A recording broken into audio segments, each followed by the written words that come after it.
আসসালামু আলাইকুম ওয়া রাহমাতুল্লাহ। ওয়ালাইকুম আসসালাম। উত্তরটা দেওয়ার কথা ছিল আপনার, আর যাক আপনারা মনে মনে দিও না, আর আমার চাচা উত্তরটা বরাবর দিয়ে দিছে। কথা না বাড়ায় সরাসরি জায়গা, মানে চমৎকার একটা উপহার প্রবাসী এক ভাতিজা, ওই আমার চাচার ছোট ভাই আরমান। ও দুবাই থেকে ওর ভিডিও দেখে সেটা আমার সাথে যোগাযোগ করছে মেসেঞ্জারে, কইরা সেরা কইছে যে কাকা আমি ওনারে আপাতত একটা লুঙ্গি এবং তার সে ছোটখাটো একটা ব্যবসাও যাতে করতে পারে ওই পরিসরে একটা পুঁজিও তারে দিবে, সে আশ্বস্ত করছে। আর আপাতত লুঙ্গিটা ওনার বড় ভাইয়ের মাধ্যমে, মামুন কাকার মাধ্যমে তার কাছে পাঠাইছে। তুমি কি লুঙ্গি বুঝা পাইছো? আর একটু আগে যে টিয়া বসে এটাও বুঝা পাইছো?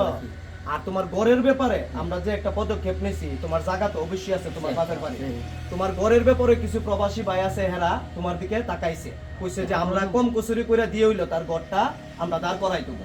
আর কেডা কিতা কইলো না না কইলো এটা দিক না, কারণ তোমার বেটা যখন হাউন থাকতো না কোনো নেতা নেতা কিন্তু হাউন দিত আল্লাহ সালাম করবি আছে এইটাই আমরাও বিশ্বাস আমি করি যদি মামুন বাইরে আর বাতি দাঁড়িয়ে আমি অন্য করবি আছে এই দুইলো বুঝতে হবে। সবাই ভালো থাকবেন, আমরা তার জন্য দোয়া করবেন, অল্প অল্প পরিসরে পারলে তার একটু সহযোগিতা করবেন। আমার বললাম একটা বিকাশ নাম্বার দিমু, দিলে তারে টাকা পাঠাইলে আমি তার কাছে পৌঁছাই দেবো। সবাই ভালো থাকবেন। আসসালাম।